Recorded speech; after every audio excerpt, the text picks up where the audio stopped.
Hello and welcome to episode 494 of the official EstablishTheRun.com podcast. My name is Adam Levitan, as always joined by Evan Silva as we head into December, the final quadrant of the regular season. Evan, how's it going? It's going well. NFC team by team should be already up, and now we're going to do the AFC. On today's show, we'll be going team by team through each AFC squad, talking about what we saw in Week 12, looking ahead to the fantasy playoffs as well. Before we get into it, I have to remind everyone this podcast is indeed brought to you by our good friends at Underdog. Fantasy Weekly Battle Royale and Pick'em contest are going. We do have a table up where you can compare the Pick'em stuff on Underdog to our projections. That goes up on Saturday. The Battle Royale weekly rankings go up on Wednesday night. Those are snake drafts in a one-week format. If you use promo code ETR when you sign up for Underdog Fantasy, they will match your first deposit up to $100. Again, that's promo code ETR at UnderdogFantasy.com. All right, Ravens.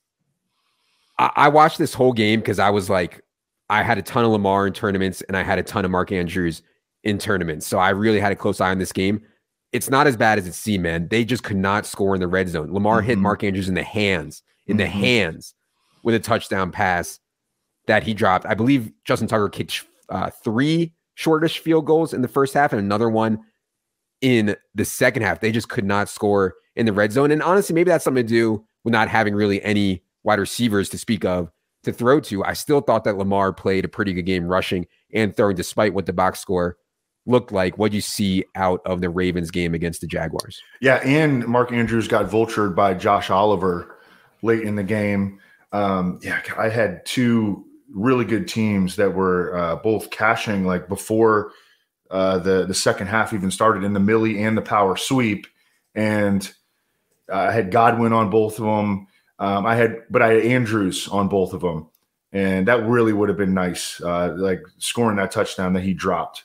I think he's going to be fine. It's just that was painful because I know that we were like all in on Mark Andrews last week. Yeah, for sure. Also, I would know Gus Edwards got back to a featured role here, and so if you're desperate, I think you can play Gus. He's not typically the kind of running back that I like to play because I think there's some fragility. Obviously, you have the Lamar rushing. They can use other guys, and Gus doesn't catch passes. But if you were absolutely desperate, I guess I could see worse. Any thoughts on Gus Edwards the rest of the year and season long? I mean, in this game, he just came in and iced Kenyon Drake, who had been like giving him a lot of good runs up until that point. I mean, and I think they want to be a power running team, and Gus Edwards fits that. Okay, let's go to Buffalo. So in this Thanksgiving game, the key to the Thanksgiving slate was Isaiah McKenzie. I know Leone was on. I know they talked about it some on Establish the Million. I wasn't on it. I was on Isaiah McKenzie before the season, though, which is really frustrating that I was on him before the season and couldn't get on him here. They went back to a ton of 3-wide stuff, a ton of pass-happy stuff. Isaiah McKenzie ran 39 routes on 52 dropbacks. Shakir only 17 routes. So McKenzie gets a season high in slot snaps with 34. The big difference, though, man, down the field. They never throw it down the field to Isaiah McKenzie. In this game, Isaiah McKenzie had a 13-yard ADOT. His ADOT on the season is only 7 yards. So that does not seem sticky to me, and I'm still a little bit skeptical about playing Isaiah McKenzie on a week-to-week basis, but it was certainly an awesome game for him. What do you think of the Isaiah McKenzie breakout? Anything else on the Bills? Well, I talked about like entering the game, how oftentimes when teams are without their number one corner, as the Lions were here without Jeff Okudah, and the other team has like a big time alpha wide receiver one, they'll use double teams to try to take away the number one receiver of the opponent. And that's what they did like throughout the first half. I mean, did Diggs even have a catch in the first half? He might have had one. Yeah, something like that. And Isaiah McKenzie was just cooking. And it also looked like Isaiah McKenzie was just a bigger part of the game plan, period. Definitely. For reasons that you mentioned. But then in the second half, I mean, Steph Diggs like took over. Yeah. There was one particular drive. I think he had like 4 catches, 60 yards and a touchdown on that drive alone in the second half. He's a matchup proof player, obviously. And I don't think that I'm going to bet on Isaiah McKenzie. I mean, I might play him on Showdown or something like that, but I still think he's like a wide receiver 4. Yeah, it's still a tough click for me. I don't think that's going to be like week to week usage. And I thought, and I know a lot of other people thought that it was a Gabe Davis spot. And, you know, for Isaiah McKenzie to come out there and steal all that was frustrating, but I don't know how sustainable that is, I guess is my point. Cincinnati, getting healthier, man. I mean, this team was able to win without Joe Mixon and without Jamar Chase on the road against obviously a very good, or a pretty good at least, Titans team. On a week-to-week basis, nobody has a ceiling, or there are very few guys that have a ceiling as a pocket passer like Joe Burrow. He also looks way better running the ball right now. He had a couple of scrambles in this game. I was like, my God, what's gotten into Joe Burrow? He's going to get himself killed out there. What did you see out of the Bengals? And by the way, I am expecting both Jamar Chase and Joe Mixon to play in week 13. Yeah, I have not looked at the full participation numbers for this game yet. I actually listened to this game on the radio. But it sounded to me like Pirine was pretty much an every down back, which you kind of like predicted. I thought the Pirine stuff was pretty clear and awesome. It's just now Mixon's going to be back, and so is what it is on Pirine. You know, it was kind of like a 1 week stopgap for Pirine. Yeah, and T. Higgins is just an absolute all out. I mean, he's a true alpha. Yeah. But it does sound like they're going to be getting back Jamar Chase this week. This is a team I think the arrow is pointing up on them. You know, getting back Chase. Their offensive line is they've been one of the most efficient rushing teams in the NFL since like the first month of the season. They will be getting back Mixon. Mixon was still in the concussion protocol as of Monday, but I would expect that he comes back this week. Like the trajectory is strong for this and a huge game upcoming against Kansas City. Yeah. 7-4 are the Bengals now. Chiefs, Browns, Bucks, Patriots, Bills, Ravens to end it there. So yeah, not the best playoff schedule for the Bengals. They'll be in the fantasy playoff schedule will be at Bucks, at Patriots versus Bills, but still, man, this offense, they have such a high ceiling, especially when they get Chase and Mixon back. There's no doubt. Let's go to Cleveland. I wanted to play David Njoku on Sunday, but I was like, man, I don't know. They didn't really ramp him up last week, and he's coming off this bad ankle injury.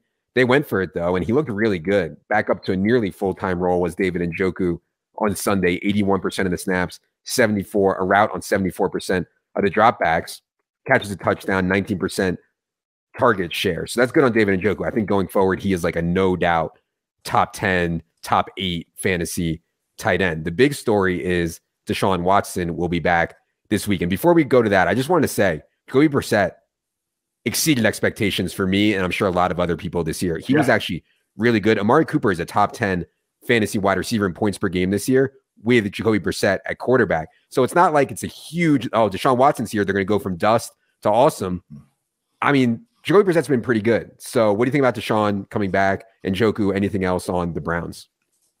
I'd be really excited to play Deshaun Watson in fantasy against the Texans this week. And I think that you can feel pretty darn good about his supporting cast. They've got a really good offensive line in Cleveland. They've got a wide receiver 1 in Amari Cooper. They've got a pretty good number 2 in DPJ. DPJ's Donovan Peoples-Jones. His streak of like 6 or 7 game streak of 50-plus yards came to an end in this game. But, I mean, I think he's shown himself to be a pretty capable number 2. They've got 2 very capable, 1 big-time tight end in David Njoku and a pretty good number 2 in Harrison Bryant. I mean, I think that a very good running game. I think Deshaun Watson is jumping into this set up to succeed. Let's go to we'll talk more about Deshaun on Friday night's show. Denver. You know, one of the things that I thought about Sutton and Dulcich and Latavius, they're all in good spots, but it's like this offense is so broken, man. 1.3 touchdowns per game. I don't think people realize how pathetic that is. No team has averaged fewer than that or even at 1.3 per game since 2012, the 2012 Chiefs with Matt Castle and Brady Quinn. This is one of the worst offenses we've seen in the NFL in a decade. And so, they have some good players, I guess. They're just so bad. Nathaniel Hackett almost certainly a one and done as a coach here. And like, even when these guys are in good spots, I've lost too much money this year being like, this is a pretty good spot for Dulcich. There's a pretty good spot for Sutton. You know, there's a pretty good spot for Judy. I've lost too much money doing that this year, and it's too late maybe, but I just don't see this offense ever giving us a spike week at this point. What do you think about Broncos loss, ugly loss in Carolina? Anything else on them? Like, it's getting worse. You know, we were, you know, and it was very clear earlier in the season that this offense was not going to meet expectations, but it hasn't gotten better and it's gotten worse. Right. Some of it is due to attrition, though. I mean, they've lost a bunch of dudes in the pass catcher core, multiple starting offensive linemen. But I think at the end of the day, it comes down to Russ and Nathaniel Hackett. This is just a massive, epic failure, and it's not getting better. Let's go to Texans. So, you know, they go to Kyle Allen. We didn't expect it to be an upgrade. I thought maybe he'd give them a little bit of a spark, but Kyle Allen obviously sucks as well. Nico Collins did out-target Brandon Cooks 9-5, and this is something we talked about on Friday and it's Sunday, I believe. It's not that crazy to think Nico Collins is ahead of Brandon Cooks right now in usage, and so if you're deciding who to play between those guys, I think it's really, really close. The problem is Nico's average depth of target. He should be a big play guy. I mean, that's what he was in college. I think that's his best skill set. His ADOT in this game was like 7 yards or some. Oh, over the last 4 weeks, actually, his ADOT has been around 7 yards, which is really bad for Nico Collins. Obviously, the Dameon Pierce stuff was a fun ride, but with the team, not taking anything away from Dameon Pierce, when the team is like this, he's just in big, big, big trouble. So a lot of teams were going through here, Evan, that there's like no one I want to play on. It's the state of today's NFL. Anything for you on the Texans? Yeah, the utter lack of talent is just catching up with Dameon Pierce big time. He's like under 2 yards per carry over his last 2 games. And I think you have to downgrade him. So he's like a flex option right now. He was a fringe RB1 too for most of the first half of the season. But that's the state of the Texans right now. He's a guy that you're considering playing in your flex at this point. Colts game last night. First of all, I would say that I expected Deion Jackson to play more than he did. So it was good to see Jonathan Taylor out there for 59 out of 64 snaps, 32 routes on 39 dropbacks. I mean, that is really, really elite usage for Jonathan Taylor going forward. The story of the game, though, was this Jelani Woods breakout. And so we did the Showdown show yesterday, and I was like, yeah, Kyle Granson's not going to play, man. I feel like this is a Mo Alley Cox spot, you know?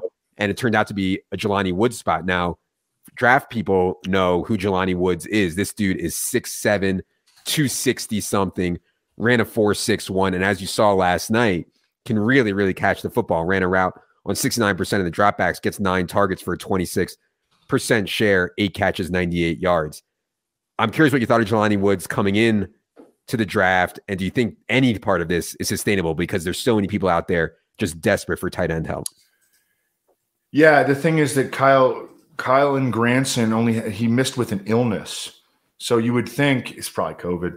You would think he is probably going to be back for the next game, but there's no question. Jelani Woods played 3 years at Oklahoma State and they wouldn't throw him the ball. He transferred to Virginia as a senior in 11 games, 44 catches, almost 600 yards, 14 yards per catch, 8 touchdowns. Yeah. It's just there was just that 1 year of tape on him. He was a transfer, you know, so I think he went a little bit overlooked. The Colts are big on these types of guys, though, and he's really, really interesting from an athletic, production, size standpoint.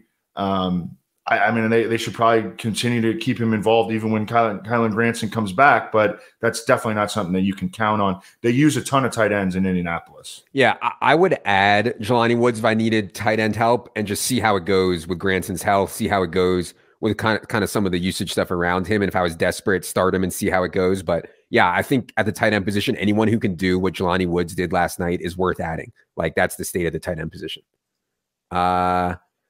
Jacksonville. So first of all, we didn't get to talk about them adding Darrell Henderson. The Jaguars made the claim on Darrell Henderson. He was not active for this game. In this game, then Travis Etienne goes down, and it was scary. I thought Travis Etienne was done. They're like, Travis Etienne, foot injury. I thought he was like over because obviously Travis Etienne is coming off the Liz Frank that he suffered his rookie year. Turns out, not that big a deal. Sounds like Travis Etienne has a pretty good chance to play in week 13, but Darrell Henderson, I would expect to be in the mix. What do you think of the Jags adding Darrell Henderson? Any thoughts on his role going forward versus Etienne or anything on the Jaguars? I think he belongs on an NFL roster. The Jaguars claimed him. They're going to see what they can do with him. But JaMychal Hasty played pretty well in this one. Well, I don't know. I guess his yards per carry wasn't that good. I think they're adding Daryl Henderson to the mix. They've got Snoop Connor there too, but it sounds like Etienne's going to be fine. I think that it freaked them out that Travis Etienne's foot injury in this game was to the same foot injury to which he suffered a Lisfranc Frank fracture, costing him his entire rookie season. And so they were just extremely cautious with him there, but they checked him out during and after the game. It sounds like he's going to play in week 13. The people want a Zay Jones take, Evan. He had his best game of the year, 11 catches, 145 yards on 14 targets. And by the way, I have this one ridiculously good underdog best ball team, and it happens to have Zay Jones on it. So I've been quietly fist pumping the Zay Jones stuff all year. But the people need a statement. The Zay Jones truthers need a statement. Yeah, I mean, when you're playing every single snap for, you're just getting opportunity, and you've got this quarterback who's really coming of age. I mean, Trevor Lawrence now has strung together 3 awesome games in a row.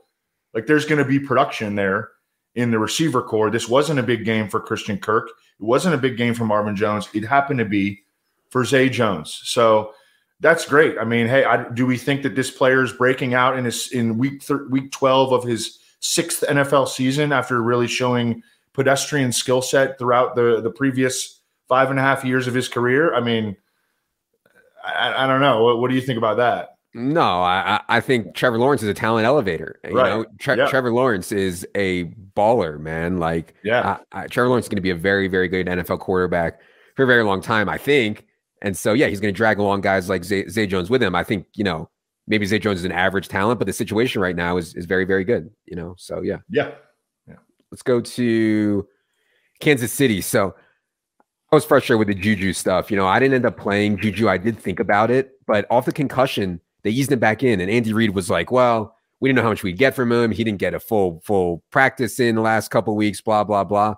They needed him. I guess they didn't need him because they were playing the Rams, but there was no Tony. There was no Hardman. Juju only 21 routes on 46 Mahomes dropbacks. I would expect him to ramp back up here. The other frustrating part was even with all that, Juju limited, no Tony, no Hardman, only 15 routes for Sky Moore. And I think Sky Moore has played well. I know he had that botched fumble on the punt return in this game, but I thought Sky Moore has played well. And so for him to only get 15 routes was frustrating. Then we have all the running back stuff as well. Nice usage for Isaiah Pacheco. Evan, what did you see out of Chiefs win over the Rams? The Chiefs absolutely dominated this game, but they did wind up covering the spread, didn't they? Because it was 15.5. I mean, they barely did. Yeah. Because they butchered so many scoring position opportunities. Mahomes had an interception in the end zone. There were just a bunch of plays in the red zone that they just totally blew. Isaiah Pacheco had an awesome role, and it's getting bigger every week. But they did not have success running the ball against the Rams. From an efficiency standpoint, we were lucky because I played a decent amount of Pacheco, and we were lucky to get that one touchdown because his target projection is still really, really low. I mean, he only had one here. Yeah. And even in a game they were winning the entire game. I know it wasn't blowout, but they were winning the entire game. Jerick McKinnon still played 31 snaps, Pacheco 39, so it's not like McKinnon is only in there on third downs. McKinnon's playing a lot of base stuff also, but yeah, Pacheco certainly looks good as a base runner, man. There's no doubt about that. Yeah. And I think that they want to establish him to an extent down the stretch to be that guy that they can rely on. 10 different Chiefs caught a pass in this game. It was really, really spread out. Kelsey did have 8 targets, but nobody else had more than 6. Sky Moore, what did you look at his route participation? Yeah, so I said I was frustrated. He only ran 15 routes, even with Hardman and Tony out and Juju limited, only 15 routes. It's clear they don't want to really unleash Sky Moore, but his targets per route run is really, really good right now. So I'm hopeful. By the way, Melvin Gordon signed with the Broncos practice squad. Chiefs practice squad. I'm sorry, Chiefs practice squad. I'm not sure exactly what their plans are for him, but Melvin Gordon is certainly a more established runner than anyone else they have on their roster. Do you have any fears on the Pacheco stuff when it comes to Melvin Gordon? I mean, I don't think that Isaiah Pacheco is like some sort of locked in, every week starter. I think that there could still be threats from him. I mean, even from McKinnon to an extent. But I mean, they're obviously giving him the opportunity to run away with this lead back job. And I think he's done a pretty good job with it over the last 3 weeks. This was his weakest effort, at least from an efficiency standpoint. Yeah, for sure. Yeah. We'll see what happens with Melvin Gordon. But yeah, I mean, if something happens to Pacheco, and I do think that Melvin will end up mixing in at some point. They did give Ronald Jones some garbage time here. I don't think they wanted to do that. They just had to. So we'll see on Melvin Gordon. Raiders. What is else there to say on Josh Jacobs, man? I mean, he comes in with a calf injury, plays through the calf injury, and has one of the best games of the entire season. He is now fantasy's #1 running back. I didn't expect that. I didn't even really target Josh Jacobs at all in drafts, even though he was going really, really late. Certainly one of the biggest keys to winning in best ball right now, besides the Kelsey stuff, is Jacobs. I don't really know what else to say, man. He's just completely carrying the team. What'd you see out of the Raiders win over the Seahawks? Yeah, I mean, we capitulated on Josh Jacobs long ago, so we don't have to revisit that. But I thought it was interesting. Tom Pelissero, NFL Network, reported that Josh Jacobs legit got hurt in practice on Friday. He got hurt, and there was significant concern that he wasn't even going to play at all. He gutted it out. He's dealt with a lot of nicks and bruises throughout his career, and he's often struggled. He has often struggled to play effectively when hurt. It's like the light flipped on for him this year because he's done that, and he's done extremely productively. He had 2 monster runs in this game, an early 30-yard rushing TD, and then obviously the game winner from 86 yards out. That won a lot of people a lot of money. Yeah. That had the Cajones to play Josh Jacobs in a spot. I mean, there's no way I would have played Josh Jacobs. I talked about on the solo pod. I didn't start with him, but I late swapped to him just as a desperation thing. And that was if you had Josh Jacobs, that was all you needed to get him in cash was late swapping to Josh Jacobs. So yeah, I'll talk more about that on the solo pod, or I talked more about that on the solo pod. One more thing on the Raiders. In week 11, there was this issue with Foster Moreau's usage where he pass blocked a ton. He pass blocked 16 times in week 11. In week 12, they went back to Foster Moreau in the pure Darren Waller role. 35 routes on 39 dropbacks for Foster Moreau in week 12. Good to see on him. Chargers. Keenan was back and back for full time. He was in the slot. 49 routes on 53 dropbacks for Keenan. Really good. They did play DeAndre Carter on the outside some opposite Josh Palmer. And, I was a little worried about Eckler kind of getting his usage in the pass game stunted a bit by Keenan playing the same areas. I was wrong. I mean, Eckler, 11 catches. He's now on pace for 123 catches this year, which is so absurd. What you see out of the Chargers? Yeah, so Gerald Everett came back from his injury. He had a big 2-point conversion late in the game. He only wound up missing 1 game with that groin injury. Keenan Allen didn't have a huge game, but he got in the box, 5 for 49. And I think we can just ride him as a wide receiver 2, if not a fringe wide receiver 1, even maybe, at least for as long as Mike Williams is out. And are you expecting Mike Williams back anytime soon? It doesn't seem like it. I mean, too many aggravations, too serious of an injury. But yeah, I haven't heard any updates lately. They haven't put him on IR, so I guess we'll see. Yeah, so that's all I've got really to add to what you mentioned early. Okay. Dolphins. So Raheem Mostert didn't play in this game, and then Jeff Wilson went down during the game. I don't know how serious the injuries to either of them are. Myles Gaskin is, I think, the next man up. But, man, if they get down to guys like Gaskin and other dust balls, I mean, they could get really throw heavy. And I don't see how they can't be efficient. I mean, Tua, and I know it was the Texans. I know they were at home. Tua had almost 300 passing yards in the first half. In the first half, he didn't play almost all of the second half. He played 1 or 2 drives in the second half. They sit him down. I mean, he could have gone for 500, 600 yards in this game if he wanted to. They were doing whatever they wanted. What'd you see out of the Dolphins? Easy win over the Texans. And I guess what do you think about their backfield going forward? Honestly, I don't know what to think of their backfield going forward. Raheem Mostert could return pretty soon, I think. Yeah, I don't know how serious injury on him is at all. Yeah, so that's just something we're going to have to feel our way through as the week progresses and the practice and injury reports come out. Yeah, I mean, Tua had. I mean, that's the whole story of the game was that Tua had 278 passing yards at halftime. The Dolphins were smashing them. They pulled him with 3:18 left in the third quarter, and that's kind of why Jalen Waddle and Tyreek Hill, they had decent games, but they didn't have the big games that they were potentially capable of because the first stringers were just they were sitting. I mean, Tua's a legit MVP candidate, and obviously Mahomes and Hurts are ahead of him, but you can make a good case for Tua, man. He's been awesome, and obviously I'm a Mike McDaniel guy, and always have been, and not just because people send me clips because they say he looks like me and talks like me or whatever, but just because I think he's doing a good job. Do you think that he looks like you or you look like him? I was famous first, Mike McDaniel. Get off of my block. Patriots. So Ramondre played an awesome game, man, and Damian Harris suffered a quad injury, and we've seen this before. The injury doesn't sound great on Damian Harris, and I don't think he's going to play on Thursday night. They play the Thursday night game this week. They love Ramondre. I heard Bill Belichick talking things about Ramondre that were he's just effusive in his praise of Ramondre. Also, shout out to Evan with the call of Thanksgiving, getting on Nelson Aguilar. I still didn't play it, even though Evan said to. Nelson Aguilar ended up running 31 routes in this game. Devontae Parker, 36. I would note that Jacoby Myers missed a little time in this game with a shoulder issue, did get back in at the end, but really the direct backup to Jacoby is Kendrick Bourne. Aguilar and Parker look pretty safe on the outside ahead of Tyquan Thornton. What'd you see out of the Patriots, who played a wild game against the Vikings on Thanksgiving night? Yeah, that Damian Harris injury didn't look good. I mean, he could barely walk. He's got a history of soft tissue injuries.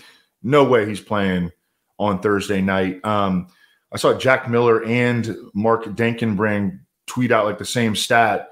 Ramondre Stevenson has a 20% or more target share in 5 straight games. It's incredible. He's third among RBs in receptions. Yeah. He's a true every down back. He's just, absolute stud in fantasy. Yeah. We'll talk about him more on the Thursday show. What do you think about Aguilar as an ad, Evan? I know you were on Thanksgiving, but that's a 3-game Thanksgiving slate. Yeah, and he was 3,100. Right. So that's why I liked him. I like the matchup for him too, but no, this team plays like 5 wide receivers. Yep, exactly. Yeah. No, I'm not into it. All right, Jets. Mike White, man. It's like, is he good? I don't want to say good, but he's such an upgrade over Zach Wilson that it's like striking. Mike White had 22 completions in this game, his first start of the year. Zach Wilson's season high in completions in 7 starts was 20. He threw 3 touchdowns, and it was pouring. Pouring rain up there in MetLife. So I have excitement about Jets pass game now. That includes Garrett Wilson. You don't have that many slot snaps in this game, but man, I believe it was Hayden Winks had the stat. With Flacco and Mike White, Garrett Wilson 17.5 expected fantasy points per game. With Zach Wilson 6.3 expected fantasy points per game. Garrett Wilson is a baller with Mike White or Joe Flacco. I don't want to overreact here, though. Evan, what do you think about Mike White and the Jets pass game going forward? Then we need to get to the Michael Carter injury. Yeah, so there is an optimistic sort of picture that you can paint when it comes to Mike White. Mike LaFleur is the Jets OC, comes from the Shanahan background. They have a lot of talent around their quarterback with the Jets. When all these dudes are healthy, they've got some really talented pass catchers. Their offensive line has come together as the season has progressed. They're about to get back Max Mitchell, who is their starting right tackle. So the trajectory is still pointing up. Within the Shanahanian offense, okay, they want executors of the offense to play within the structure of the offense. Zach Wilson could not do that. Yeah, he could not do that. Mike White kind of can. Think about Matt Schaub. Think about Jimmy G. Think about Kirk Cousins. Offensive executors. If you can do that, you can have success when you have as much talent as the Jets have around him. Now, they played I think the Bears are the worst defense in the league at this point. They lost Eddie Jackson in this game. So let's. But there is an optimistic picture that you can paint here. That's my point. Agreed. Also, Michael Carter went down in this game with an ankle injury, but note that This was a confusing one because Sunday morning they scratched James Robinson out of nowhere. My take was that, just because they scratched James Robinson, that doesn't mean the plan is to give Michael Carter every snap. They must have had someone else they liked, and it was Zonovan Knight. Zonovan Knight, first half opportunities, got 5, Michael Carter 8, Ty Johnson got 1, then Michael Carter goes down. So, it's just a good reminder that just because James Robinson got scratched doesn't mean that automatically means they want to give Michael Carter 30 touches. So yeah, any thoughts on the backfield going forward? I honestly don't know much about Zonovan Knight. No, I didn't know anything about him entering this game. I thought it was going to be Ty Johnson as the lead dude. As the 1B behind Carter, you mean? Yeah. Yeah, exactly. Zonovan Knight is a little bit interesting. He was like a part-time back throughout his NC State career, but he caught 41 passes over his final 2 seasons. And over his final 2 seasons, he had 3 kickoff return touchdowns, which, as we know, like kind of indicates that the dude is good with the ball in his hands. He's really not a great athlete. 209 pounds, ran 4.58, 31-inch vertical, sub 10-foot broad jump.